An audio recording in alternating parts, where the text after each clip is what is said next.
Buenas tardes a todos, gracias por la invitación. En esta ocasión vamos a seguir con el segundo tema, que es la introducción a la baja visión y algunos conceptos generales. Entre otras cosas, lo que necesitamos en este momento o nuestros objetivos son varios. Una es la sensibilización de ustedes y la concientización. Y la otra, trataremos de cumplir el objetivo de qué puedo hacer yo desde mi punto de vista en el puesto que estoy desempeñando. Sabemos de que hay de diferentes unidades, de diferentes instituciones, tanto públicas como estatales, y vamos a tratar de dar elementos de juicio para la detección y revisión. Entonces vamos a conocer algunos conceptos básicos en relación a la baja visión. Primero, definamos qué es baja visión. La baja visión la vamos a enfocar desde dos puntos de vista. Uno, el concepto clínico y dos, el concepto de funcionabilidad.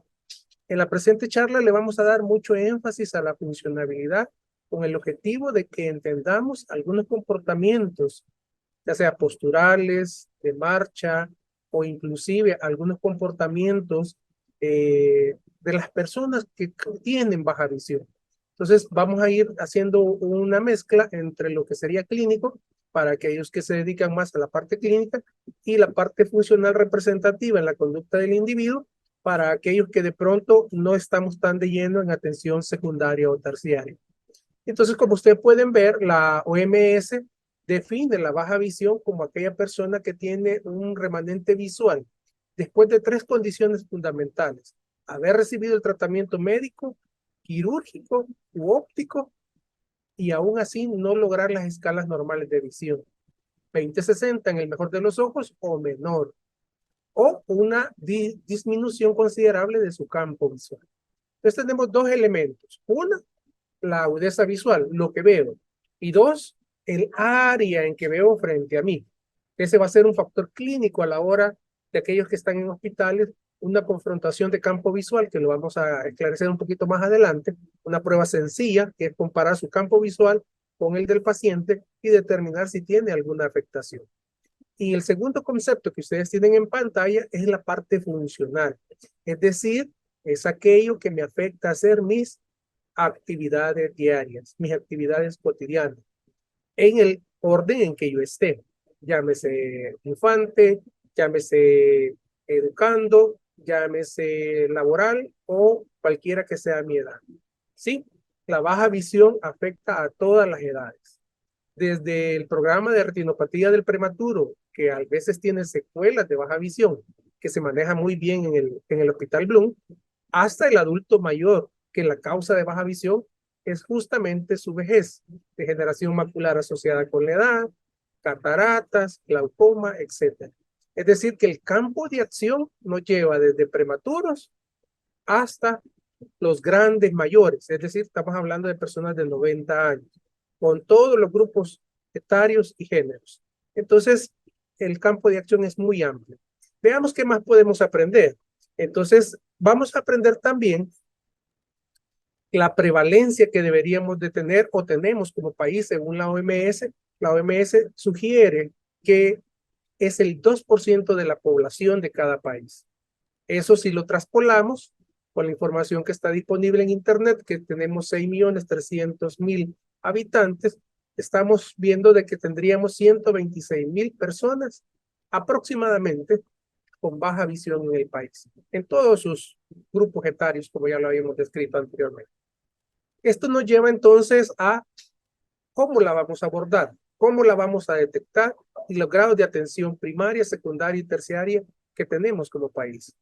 Desde la Comisión 2020 de la Mesa Nacional de Visión, hemos creado muchos implementos y políticas que nos llevan justamente a trabajar y tratar de hacer conciencia. Y se ha venido trabajando fuertemente por muchos años y ahora nuestras autoridades están tomando muchas cartas en el asunto para que podamos dar una mejor calidad de atención médica en las diferentes áreas. Entonces, esto es importante porque yo puedo atender baja visión en el nivel en que estoy, con los recursos que tengo. Puede ser que mi atención sea solo detección y remisión, pero ya con eso usted ha cumplido su propósito, ha cumplido su objetivo que es detectarla y remitirla oportunamente, como mi predecesora lo mencionó, que es importante que hagamos la detección temprana. Entonces, vamos a hablar de algunos modelos de atención. El equipo de ensueño, como siempre mencionamos. Entonces, por ejemplo, te lo dividimos en dos grupos: la parte óptica, donde está el oftalmólogo, el optómetra, el terapista visual, que a su vez se subdivide en estimulador visual, si estamos hablando de infantes, y el rehabilitador visual, si estamos hablando de adultos. Y la parte social, que esto es importante. Aquí entran psicólogos, trabajador social, los profesores, el fisiatra, y sobre todo importante, si estamos a nivel hospitalario, el personal administrativo. ¿Por qué? Porque si tenemos un paciente de baja visión que llega a hacer una consulta médica X o Y, nosotros no le podemos decir, mire, allá donde está aquel pasillo, cruce a la derecha y donde ve la puerta amarilla, ahí es. Porque estamos presumiendo que ve. Y como ya lo mencionaban en el caso clínico, a veces no logramos ver mucho como pacientes de baja visión. Entonces, la sensibilización, como lo reitero, es uno de los objetivos que tenemos. En este grupo ideal, ¿cuáles son las funciones? Porque de pronto nos toca hacer todo a nosotros, ¿verdad? Porque no tenemos el recurso, no tenemos el equipo, o no tenemos los compañeros que harían fórmula con la atención que nosotros vamos a llevar.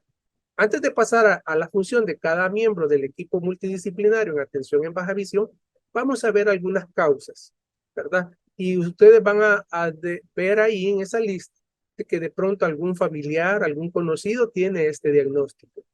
Glaucoma puede generar baja visión, y el glaucoma puede ser congénito o en la edad adulta. Leucomas corneales, que son las famosas cicatrices, ¿verdad?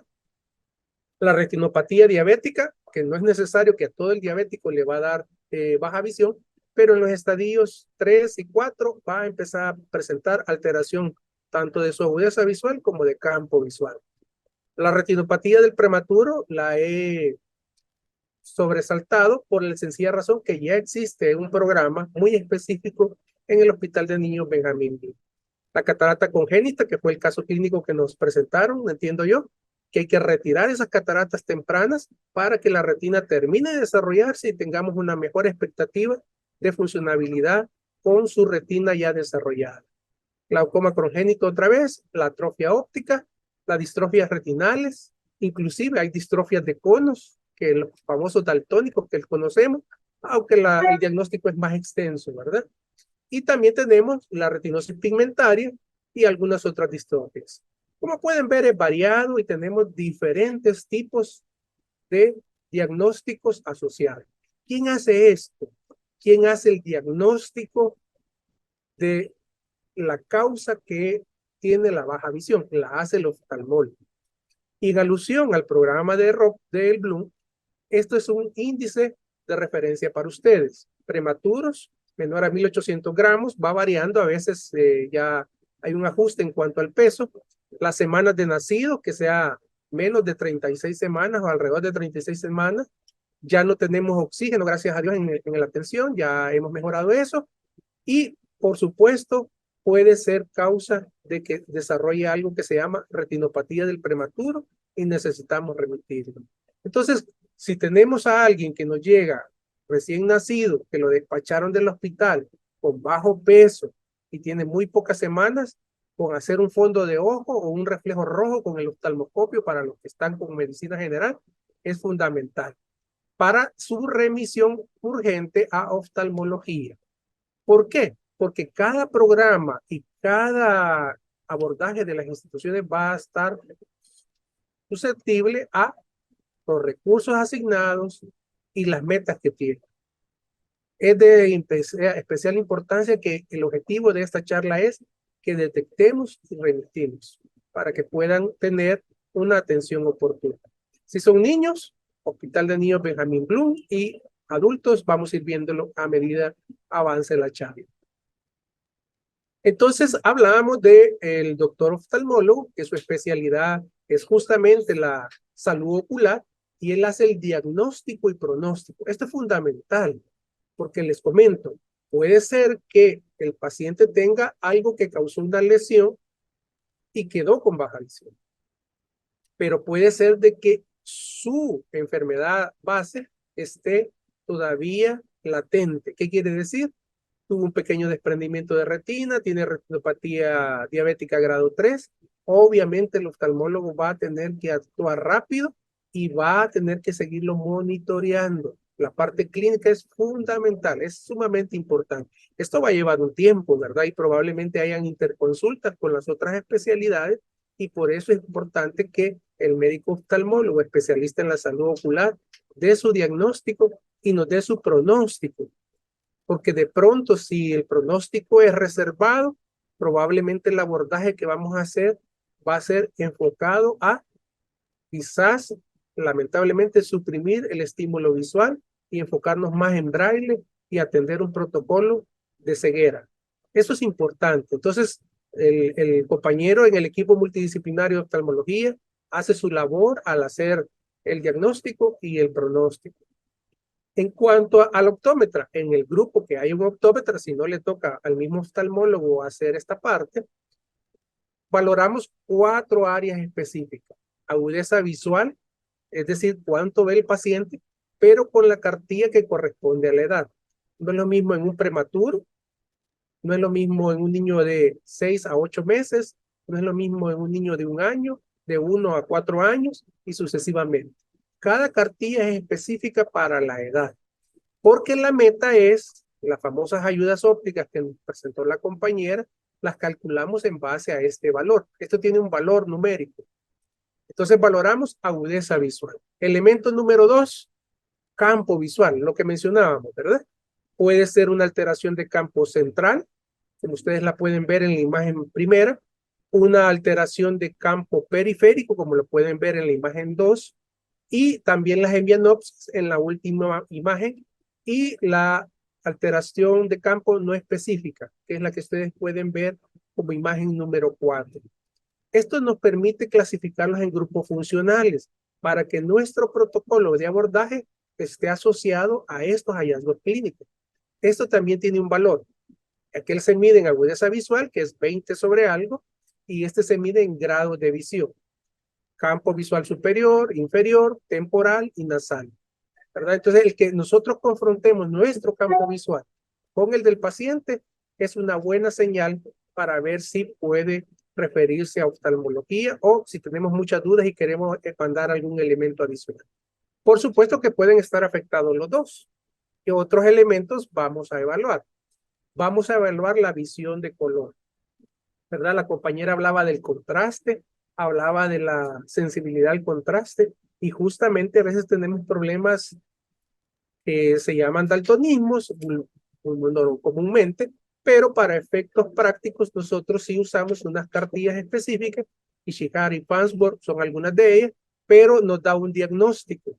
Si es sensible al fotorreceptor L, al fotorreceptor M o al fotorreceptor S. Y eso nos genera un diagnóstico. Si es un protanope, un deuteranope o un tricanope. ¿Por qué? Porque en función de lo que ve, hacemos las cartillas para que le den su estimulación. Entonces ya es un tercer elemento, la visión de color. Hablábamos de 4. ¿Cuál es el cuarto? La sensibilidad al contraste. También existen cartillas y esto es la discriminación entre lo que el paciente puede percibir, discernir e identificar. Yo les aconsejaría que dentro de su stock de evaluación, en medicina general o en el área que estén, usen un elemento fundamental, que es un optotipo de alta sensibilidad al contraste y de alto contraste. ¿Cuál es? Pues no es más que una foca, una ballena, una cebra, un osito panda, es decir, que tenga blanco y negro y que eso les permita evaluar estos elementos importantes. Ahí tenemos alto contraste porque tenemos saturación de color y ausencia de color en el blanco y negro. Ya los otros colores tienen su filosofía y de pronto pues nos podemos complicar un poquito más si son muy chillantes o algo así. Pero de pronto el tener algo tan sencillo como es puede permitirnos detectar y darle un buen estímulo al paciente para ver si sigue, si detecta, si lo mira o no lo mira. Y pues si lo agarra o no lo agarra, ¿verdad? Entonces son 4 elementos fundamentales. ¿Cuánto ve en agudeza visual? ¿Cuánto ve en campo visual? cómo ve en cuanto a visión de color y cuánto discrimina en cuanto a sensibilidad al contraste. Con esos números, ¿qué hacemos o qué encontramos? Bueno, con esos números lo que vamos a hacer es detectar la agudeza visual del paciente, la agudeza visual meta en base a la función de la edad y la actividad que va a realizar, y nos va a dar un resultado. Y ese resultado es donde se vienen las ayudas ópticas que mencionaba la compañera anterior. Entonces puede ser una lupa, puede ser un microscopio, un telemicroscopio, puede ser microscopio de Galileo, de Kepler, etcétera. Así como también algunas recomendaciones de iluminación, ya sea luz cálida, que sería la amarilla, o luz fría, como es la blanca, que está muy de moda actualmente.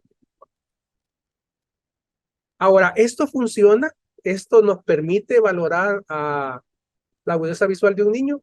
La compañera anterior mencionaba que de pronto nos llegan cosas que nos dicen que no se pueden evaluar. Entonces vamos a ver este pequeño video corto. Es un niño que está en silla de ruedas con parálisis cerebral y veamos qué pasa. Mira, ¿dónde está? Míralo. Míralo bien. Vale, ¿dónde está ahí? Muy bien. ¿Uno más? Javier, ¿dónde está? Muy bien. ¿Otro más? ¿Qué era esto, dijimos? Casa. Casa. Ahí está la casa. ¿Otro más? Míralo primero. Vale, búsquelo ahí y me lo dice. Eso, muy bien. Bien, como pueden ver, entonces sí se puede y se puede ejecutar muy bien. Va a necesitar mucha formación de parte de los que queremos dedicarnos a esto por las razones que nos motiven a hacerlo, pero sobre todo lo que queremos dejar de enseñanza es que sí hay una oportunidad de atención, sí hay una oportunidad de calcularle sus ayudas ópticas. Si se fijan, de pronto este niño nos cambió el concepto. ¿En qué sentido? Que ya tiene conceptualizado qué es una casa. Para los educadores esto cambia todo el marco, porque nos dice que lo podemos escolarizar, a pesar de que el niño nunca ha estado escolarizado, todo lo que ha aprendido es en su casa. Entonces, el tener la herramienta adecuada para la edad, ya sea mental, gestacional o edad corregida, es importante, pero sobre todo no le quitemos la oportunidad que sí le podemos dar una atención a este pacientito. Era solo como una idea, ¿verdad? Un ejemplo. Ahora, ¿qué es importante que ustedes sepan? Que el paciente que tiene baja visión ya diagnosticada no va a dejar de tener baja visión nunca.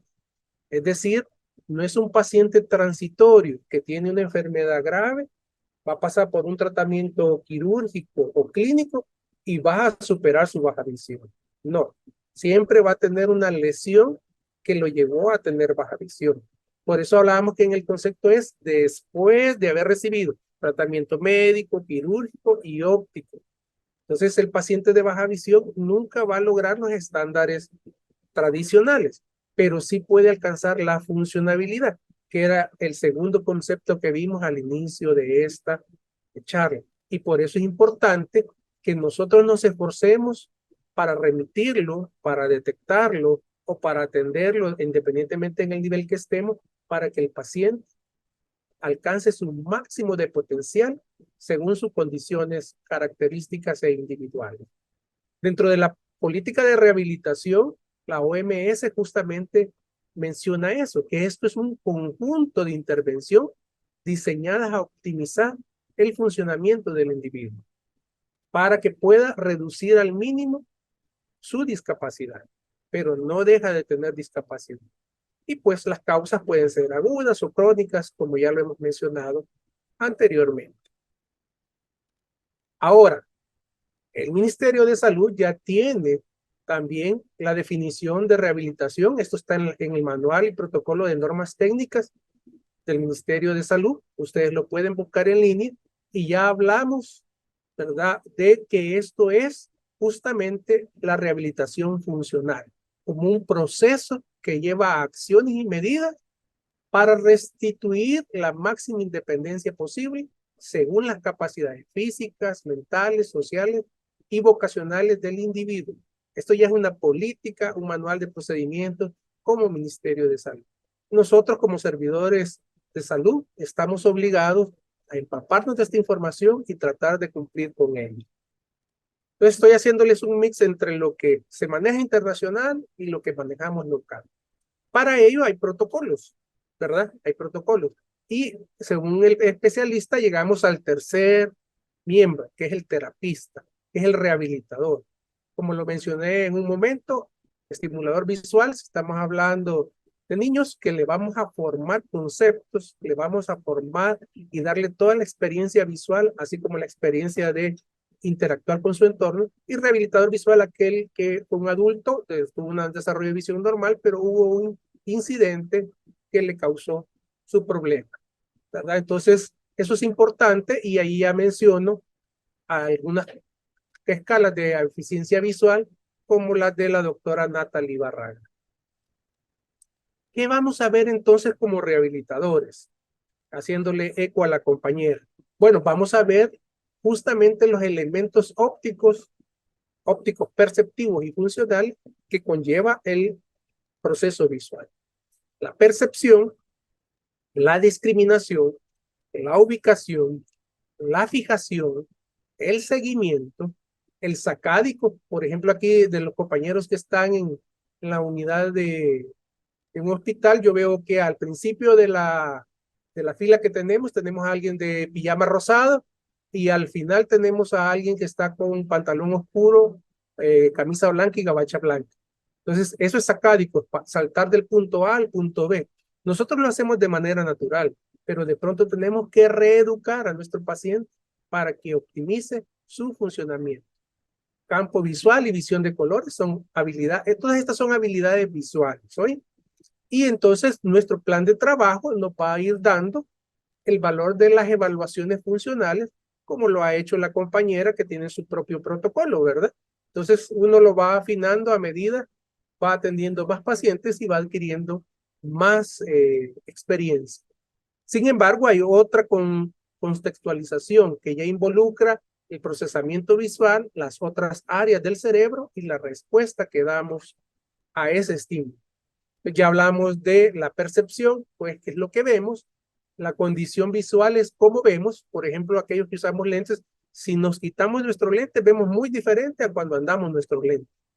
La selección de datos de nuestro entorno, que se conoce como orientación espacial, ubicación espacial, la elaboración del plan que vamos a hacer de acción, si yo quiero ir del punto A al punto B, que es el procesamiento de la información, y la estructuración del plan que voy a seguir, y la ejecución del plan que ya tiene que ver con las relaciones neurosensorio-integrativas, ¿verdad? Entonces ahí como el compañero fue y vino y ahí se vuelve a sentar, él hizo un plan, hizo todo un proceso sistemático, neurológico y lo terminó haciendo a través del proceso de la orientación y movilidad.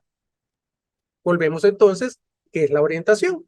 Es justamente ese aspecto del procesamiento sensorio cognitivo que nos lleva a ejercer una actividad o una acción específica. Eso quiere decir que tenemos que tener un espacio en concreto, una organización específica y posteriormente desarrollar la actividad. Eso se hace durante la infancia, todos lo aprendemos, pero recordemos que si estamos en el área de estimulación temprana, a veces como rehabilitadores le tenemos que dar esa experiencia al niño, porque no tiene una buena orientación visual, porque lamentablemente hubo algo que le causó baja visión. Y eso nos lleva a las sensaciones y al sistema sensorial. Las actividades de la vida diaria, que es la vibración que ustedes ven ahí en la pantalla, tiene que ver justamente con ese interactuar con el entorno, procesamiento de información, recogida de información y nuestros elementos motrices y cognitivos para hacer justamente eso, ¿verdad? Entonces existe la sensación, la percepción, que son conceptos que manejamos, y uno de los principales elementos o sentidos que nos permite esto es el proceso llamado visión, que para lo que es el caso en baja visión es el más afectado en algunos casos, aparte de algún problema neurológico que haya causado la baja visión. El 80% de la información que pasamos o procesamos tiene como origen la visión. Y ya decimos que el paciente con baja visión lo que tiene alterado es justamente eso. De ahí la importancia de que a la hora de ver a un paciente de baja visión, sepamos si oye bien, si puede tocar, ¿verdad? Tal vez no ve bien la cebrita que le estamos presentando, pero si se la acercamos y la toca, puede ser que la identifique de mejor manera. Es decir, vamos a recurrir a otros sistemas. El sistema sinestésico, que de pronto no es tan común para nuestra educación básica, pero sí la vamos aprendiendo más cuando tenemos más educación en salud, y es justamente la sensación de la percepción del movimiento, ¿verdad?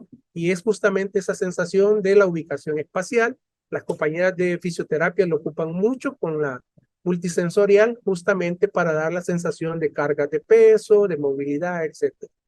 El olfato y el gusto son otros elementos que usamos o valoramos para ver si están afectados. Todo eso nos lleva entonces que con los elementos recogidos calculamos las ayudas ópticas, ¿verdad? La compañera mencionaba que hay ayudas ópticas para visión lejana. En la imagen están viendo algunas. Hay ayudas ópticas para visión cercana e intermedia. Ahí pueden ver algunas. Por ejemplo, para los colegas que son médicos ahí pueden ver un microscopio, ¿verdad? Que es para cirugía, y esa es una ayuda óptica. Claro, no estamos hablando que la usa alguien de baja visión, la usa alguien que tiene buena visión, pero para tener mayor detalle usa un microscopio binocular para poder hacer sus cirugías. Y hay ayudas no ópticas que tienen que ver con agrandar las imágenes. Ahí pueden tener un teléfono normal y un teléfono con números grandes, una Biblia normal y una Biblia grande. Y hay otro elemento que puede ayudar, que no es óptico, que no es más que acercarse a las cosas. Entonces, cuando vean a alguien que se acerca mucho es porque probablemente esté compensando. A eso se le llama aumento por aproximación. Se acerca para ver las cosas, ¿verdad? Claro, no es lo normal, ¿verdad? Tendríamos que valorarlo y referirlo para que le hagan su respectiva valoración. Y entre las otras ayudas ópticas está el atril, que ya lo mencionó la compañera, la gorra para evitar el deslumbramiento, los lentes de filtro de absorción selectiva que reducen el deslumbramiento, y obviamente en algunos casos el bastón, que para lo que es el caso, el bastón para el paciente de baja visión es de color verde. Hay ayudas electrónicas, por supuesto. Acuérdense que esto la menor población lo adquiere por su costo y complejidad a la hora de manejar. Y finalmente, entonces, ¿qué tiene que ver con la rehabilitación? El tercer elemento, los rehabilitadores. Manejamos tres conceptos generales, o por lo menos en estas charlas, el tratamiento que se hace. Manejamos la CIF, ¿verdad? Que es la Clasificación Internacional de Funcionamiento, Discapacidad y Salud. Podrían aplicar otro código que se maneja mucho a nivel de funcionabilidad, como son los protocolos de la doctora Natalie Barraga, o lo que es localmente las normas técnicas de atención integral en salud visual del Ministerio de Salud, que lo pueden descargar del portal. Finalmente, entonces, eso es lo que hemos pretendido durante esta charla, que aunque hemos corrido para mantenernos en tiempo y forma, que esperamos haber llenado objetivos como son la sensibilización, la concientización y finalmente elementos importantes para su detección y remisión. Podemos tener una lamparita de mano, la famosa pin light, y ver dos reflejos importantes. Uno, el reflejo de Hirschberg, que se llama, que es que el punto luminoso tiene que estar al centro de la córnea. Si no está a la córnea, es causa para referirlo, ya sea niño adulto o adulto mayor, a oftalmología. El otro, si ustedes son médicos y tienen un oftalmoscopio a la mano, pongan la obturación grande, la potencia en 0, separan a 1 metro de ellos, obviamente en penumbra, y tienen que ver el reflejo que se llama reflejo de ojo rojo, que no es más que el reflejo de la retina, que esté rojo en igual proporción en textura, color, brillo y transparencia. Si hay uno que está opaco, pues es causa de remisión también. Y otro elemento es la confrontación del campo visual, y si tienen la cartilla, aunque sea la de Snellen, una valoración de la agudeza visual es importante. Y para ustedes, sobre todo, y nuestros pacientes, recuerden que la OMS ha dado varias recomendaciones. Una es la famosa 20-20-20. Por cada 20 minutos que usted pase frente a un celular o un equipo electrónico, descanse 20 segundos viendo a 20 pies, es decir, levante su mirada y vea al horizonte aproximadamente a 6 metros, ¿verdad? Chequearse su visión. Como profesionales en salud tenemos que vigilar nuestra visión para que nosotros podamos seguir dando un mejor servicio también a nuestros pacientes y evitar malas posturas para evitar las malas problemas de cervicales, lumbares que ustedes ya conocen. Parpadear es el lubricante natural. Mientras más parpadeemos, nuestro ojito hace el intercambio de lágrimas y nos va a permitir mejor transparencia y mejor visión. Y pues tratar de dormir adecuadamente y no chatear mucho de noche, ¿verdad? El círculo circadiano y sobre todo chequear su visión. Recordemos que al final no trabajamos con los ojitos, sino que vemos personas. Por eso el mensaje final es que trabajemos juntos y trabajemos en equipo, haciendo nuestra atención, ya sea primaria o secundaria, de la mejor manera. Muchas gracias a las autoridades que me hicieron la invitación.